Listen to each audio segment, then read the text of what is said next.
ইচ্ছা করলে জিজ্ঞাসা করেন তো, আমার একটা আসনে 4.5 লাখ মানুষের দায়িত্ব আমার মাথার উপরে। সরকারের যত বাজেট আসবে, শুধু যদি একটু এদিক ওদিক করি, 5 বছরে হাজার হাজার কোটি কোটি টাকার মালিক আমি হয়ে যেতে পারবো। আমি জানি, সে রাস্তা আমার জানা আছে। আগে মনে মনে ভাবতাম যে একবার এমপি হলে নাকি 14 বংশ বসে বসে খায়, কি করে খায়। এখন টের পাচ্ছি কি করে খায়। কারণ যত লাইন আছে, শুধু একটু হাঁ করে থাকা দরকার। আমার শুধু মালির ঘাট থেকেই বলেছিল, এটা রেকর্ড হচ্ছে, চলে যাবে তাদের কানে যাক। ওরা শুধু আমারে বলেছিল কিচ্ছু করা লাগবে না, শুধু 5 টাকা করে নেবেন। 5 টাকা করে নিলেও দেখা যাচ্ছে কমপক্ষে 10 কোটি টাকা শুধু এক ঘাট থেকে আসবে। আমি যদি ওই দিন হাঁ করে বলতাম ঠিক আছে, আমারে বলেছিল যে কেউ কোনো পাখিও জানবে না, এমনকি আপনার অ্যাকাউন্ট নাম্বারও দেওয়া লাগবে না, এমন একটা নাম্বার দেবেন কেউ যেন ধরতেও না পারে, মাসে মাসে চলে যাবে মাল।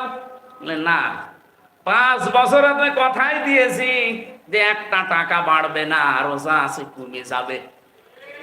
কারণ এই সম্পদ আমি উপায় করে করব কি, এভাবে অবৈধ সম্মাই হইকুম, আবার তো আল্লাহ জীবিত করবে, দাঁড় করাবে তার সামনে। এই সম্পদগুলো আমি অবৈধভাবে হয়তো 1000 কোটি টাকার মালিক হয়ে গেলাম, আমি মরে গেলাম, আমার 3টা মেয়ে, মেয়ের জামাইরা, আমার মা বাবা, আমার বউ, এগুলো আরো অবৈধ কাজে ব্যয় করবে। একদিকে অবৈধ ইনকামের গোনা, ওগুলো অবৈধ ইনকাম করার পরে আবার ওরা খরচ করবে অবৈধ ভাবে আর একটা গোনা, তার মানে ডবল গোনা আমার। এই যে ডবল গোনা অনেকে বাংলাদেশে করছে না, এই কথা বলেন না কেন? আমি আপনার হেদায়েতের নিয়তে কথা বলছি ভাই। কি করবেন এই সম্পদ এত কিছু করে? মরণ তো পরে, মরণের পরেই তো আবার সম্মাই হইকুম, আবার আল্লাহ জীবিত করবেন। রব্বুল আলামিন বলেন জীবিত করে শেষ না, সর্বপ্রথম আমি আল্লাহর সামনে তোরে একা একা ডাক দেব। অনেকে বাংলাদেশে বলে যে না, আমার পীর সাহেব আসবে নাকি লক্ষ লক্ষ মুরিদ নিয়ে, এটা দাহা মিথ্যা কথা। এটা কোরআনের আয়াতের সাথে তামাশা। কুল্লুহুম আতিহি ইয়াউমাল কিয়ামাতি ফারদা, সূরা মারইয়ামের 95 নম্বর আয়াত। কিয়ামতের দিন প্রতিটি মানুষকে আল্লাহ তার সামনে দাঁড় করাবে একা একা। কয়জন করে? আরো জোরে বলেন। আপনি স্রেফ একা দাঁড়াবেন? মাওলানা মশিউর সাহেবের কথা সেদিন আমি শুনছিলাম, উনি একজনকে বলেছে যে একটা বাড়তি দায়িত্ব মাথার উপরে এসেছে, কিয়ামতের দিন এর জবাব দেওয়ার আলাদা ভাবে দেওয়া লাগবে। বাংলাদেশে এই 300 এমপি আমরা, আর 50 জন মেয়েরা, 350, এদের ভেতরে যদি এই বস্তা তৈরি হয়ে যায়, আল্লাহর কসম 5 বছরে বাংলাদেশ দাঁড়িয়ে যাবে। এটা একটা আমার দায়িত্ব। এই দায়িত্ব ভাগ গ্রহণ করে আমার লাভ হয়নি, আমার আরো লস হয়েছে। আমি আগে 7 দিনই অনুষ্ঠান করতাম সারা বাংলাদেশে, এখন শুধু শুক্রবার আর শনিবার। আর তারপরেও তো বলাই আছে যে 5 বছরে একটা টাকা বাড়বে না, তো ছাতায় রাস্তায় এসে আমার লাভ হয়েছে আর লস হয়েছে, দুনিয়ার হিসাবে লস হয়েছে। কিন্তু এই যে খেদমতটা দুনিয়ার মানুষের জন্য, দিনের খেদমত এবং পারিবারিক সামাজিক খেদমত, এই খেদমত গুলোর কারণে আমার জান্নাত যেটা তৈরি হচ্ছে, এটা আমার লাভ। এই কথা বলেন। আল্লাহ নিজে যখন তার সামনে দাঁড় করাবে, আমি একা একা থাকলে মাঝে মাঝে আমার মনে হয়, আল্লাহ পাক যদি আমাকে বলে হামজা 2026 সালের এপ্রিল মাসের 30 তারিখ পর্যন্ত তোরে মাফ করে দিলাম, যা, জবাব দেওয়া লাগবে না।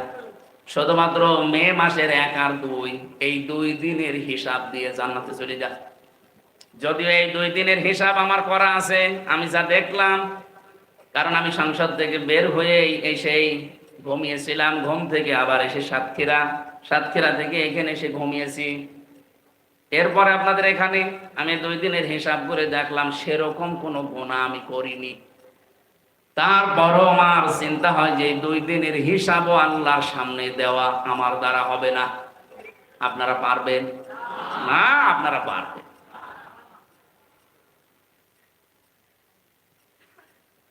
হিসাব বড় কঠিন বিষয়। আল্লাহর বিচারে কোনো অবিচার নেই। আল্লাহ যদি ন্যায় বিচারও কারো প্রতি করে, জান্নাত কেউ পাবেন না। হ্যাঁ, একটা বিচার করলে জান্নাত পাওয়া যাবে, আল্লাহ যদি বিনা বিচারে মাফ করে দেয়। এই জন্য কিয়ামতের দিন যদি আল্লাহ হিসাবা ইয়াসিরা কারোর জন্য করে, যদি কাউকে মাফ করতে চান, লক্ষ কোটি কোটি মানুষ থেকে হঠাৎ করে আল্লাহ তাকে আলাদা করে নেবেন, কুদরতের চাদর দিয়ে ঘিরে নিয়ে নিজের সামনে দাঁড় করিয়ে বলবে, রুহুল আমিন বলতো এই কাজগুলো করেছি। সবগুলো দেখানোর পরে মাথা নিচু করে বলবে, আল্লাহ সবগুলো আমি করেছি। চোখের পানির দিকে, কাকতি মিনতির দিকে তাকিয়ে আল্লাহ বলবেন, যা তোর যে দৃশ্য তোরে আমি গোপনে মাফ করে দিলাম, কাউকে বলবি না, জান্নাতে চলে যা। এইটার নাম হিসাবা ইয়াসিরা। কিয়ামতের দিন আল্লাহ যেহেতু জীবিত করবেন, উনি খেলা করার জন্য জীবিত করবেন না, করবেন এই কারণে যা করছেন দুনিয়ার জীবনে এটা জবাব দেওয়ার জন্য। এই ইহয়িকুমের ব্যাখ্যায় আমি 5টা বিষয় পেয়েছি। কিয়ামতের দিন আল্লাহ কমপক্ষে 5টা জিনিস আমাকে আপনাকে জিজ্ঞাসা করবে। আমার একটা সারাটা জীবনের একটা হায়াত দিয়েছিল 50, 60, 70 বছর, কি করে কাটালেন? যৌবন দিয়েছিল, কি করে কাটালেন?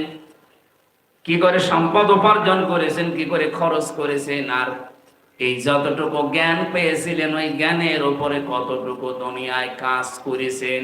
এই 5টা প্রশ্নের জবাব দেওয়া ছাড়া কেউ কিন্তু আল্লাহর সামনে থেকে সরা যাবে না। হাল মিন শুরাকাইকুম মা ইয়াফআলু মিন যালিকুম মিন শাইইন। আল্লাহ দেবতাদের কথা এখানে তুলে ধরেছেন, যাদেরকে ভয় পান, আমেরিকাকে, ভারতকে, রাশিয়াকে, চীনকে, যাদের ভয় পেয়ে আজ বাংলাদেশের জন্য কেউ কাজ করতে পারে না, অনেকে মানবতার জন্য, দেশের জন্য কাজ করতে পারে না। আল্লাহ পাক বলেন, এই মানুষগুলো, এই শরীকগুলো কি কেউ আমি আল্লাহর সাথে, তোমাদের এগুলোর সাথে যুক্ত আছে?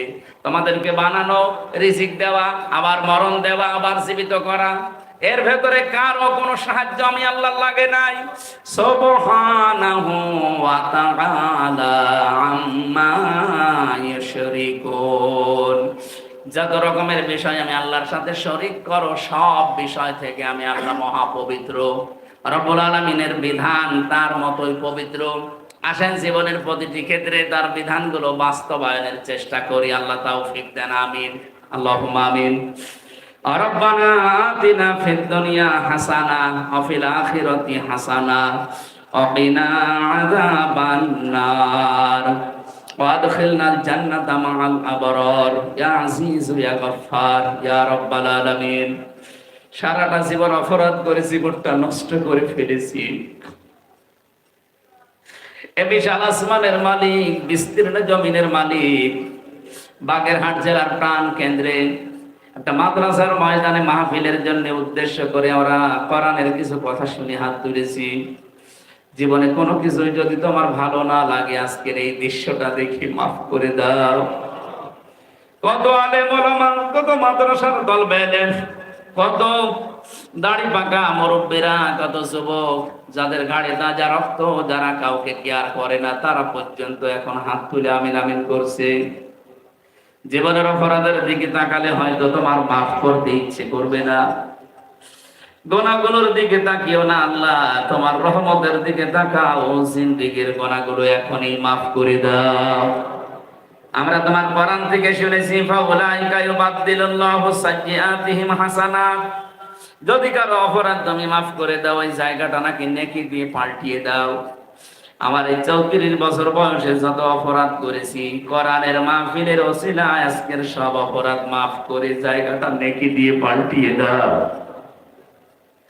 এই মাহফিলের আয়োজন করতে গিয়ে তোমার যে বান্দার আশ্রম দিয়েছে, বিশেষ করে মাওলানা রুহুল আমিন খান, আইলে সে কতদিন পর্যন্ত লেগে আছে।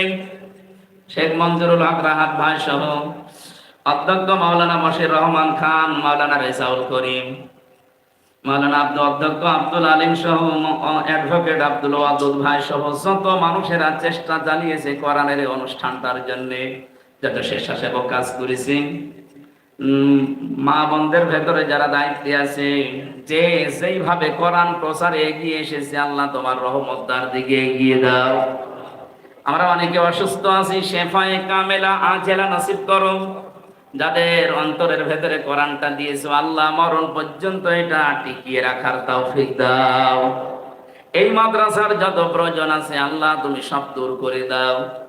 অনেক মেয়েরা এসেছে, আল্লাহ মা বোনদেরকে খাদিজার মতো, আয়েশার মতো বানিয়ে দাও। অনেকের রোগ শোক আছে, শেফায়ে কামেলা আজেলা নসিব করো। ছেলে মেয়ে যাদের লেখাপড়া করে পরীক্ষা দিচ্ছে তাদের উত্তীর্ণ হওয়ার তৌফিক দাও। বাগেরহাট জেলায় আরো যারা রাজনৈতিক ভাবে দায়িত্ব পালন করে আল্লাহ সততা দাও, এখলাস দাও। এ জেলার ডিসি, এসপি, টিওনো, ওসি সহ যারা এদেশের শৃঙ্খলায় দায়িত্বে আছে, প্রশাসনের উপরে তোমার রহমত নাজিল করো আল্লাহ। কত মানুষ বাগেরহাট জেলার মাটির নিচে ঘুমিয়ে আছে।